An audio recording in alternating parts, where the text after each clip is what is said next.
Pain filled me as I crawled out of the salty sea water, spitting the disgusting water out. Sand was in places I would rather not mention. Did my ship just go down? Well, this sucks. First thing first, I would need a shelter. These seas get pretty stormy. For hours I gathered items and made a makeshift shelter that would protect me from the elements. I paused to take a break. A soft warm breeze blew around my hourglass figure. The wet sand stuck between my toes as white foam washed up around my feet. My wet chocolate brown hair hung around my face. My white flowy dress flew up around me. Hello? A strange voice called oddly. My ship wrecked just off the coast. I turned around to see a man dressed in a tattered black dress coat and black pants. His white shirt clung to his muscular chest. In his hands he held a pair of black shoes. The sand sunk around his long toes. Are you the only one who survived? I inquired calmly. I mean besides me? He nodded as he pointed to my shelter. Well, this is going to be awkward. Should I go fishing? He offered as he took off his coat and shirt. My heart fluttered as my face flushed red. Can I have name? I asked with a nervous smile. I don't like talking to strangers. He chuckled to himself as he grinned at me. My name is Charlie, he stated with a laugh. What's yours? My name is Sammy, I answered with a wink.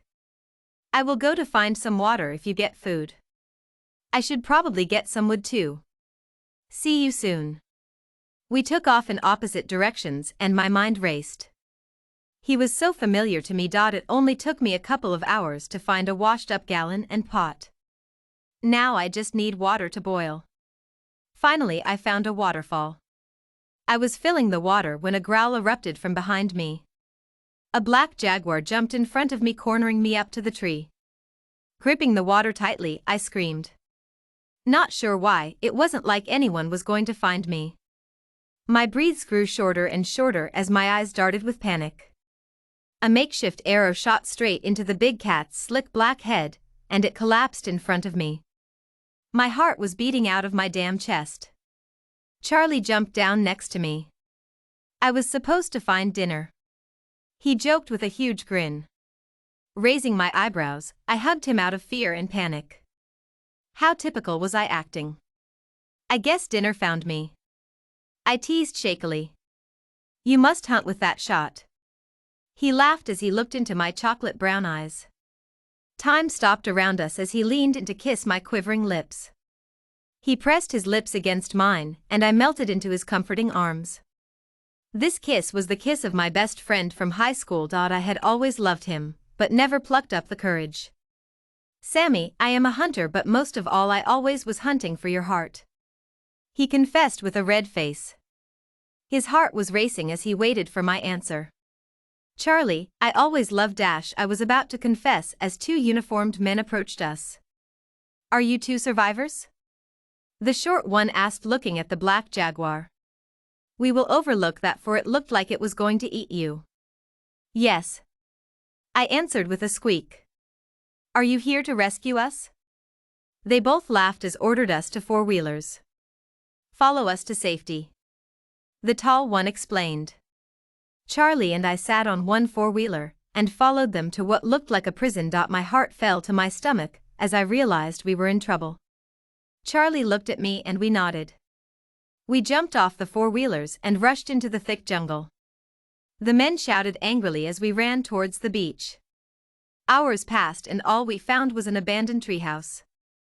It was now dark. Climbing up the ladder we saw a couple of people laying in hammocks. They had on khaki suits and hiking boots. They were explorers, well, at least I hoped. We kicked a piece of glass and they jerked awake. Who there's? A soft female British voice asked. They both stood up with guns. I am Sammy, I stammered quietly with my arms up. This is Charlie. We were on a shipwreck. Please help us. Armed men are after us. They almost kidnapped us. They lowered their guns as an older couple walked into the light of their lanterns. A woman with brown hair and green eyes offered us her hands. Charlie was just quiet with fear. "Oh dear," she exclaimed gently. "James, we must let them stay here for tonight." The blonde hair and brown-eyed man simply nodded. "Are you hungry and thirsty?" she offered serenely. "We will get you to where you need to go tomorrow."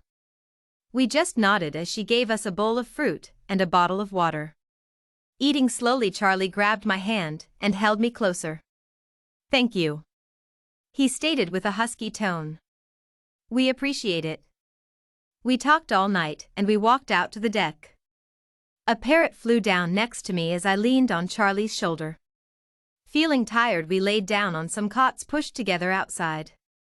"I love you, Charlie. I always have," I told him with a red face. He leaned over and kissed me with a fiery passion. I pressed my lips against his. His heart started beating faster. He wrapped his long arms around me as my heart sped up. He was the one for me. I guess it only took us getting lost in a jungle to figure it out. How odd was that? We looked up at the sky. Millions of stars twinkled above us as we had hope for tomorrow.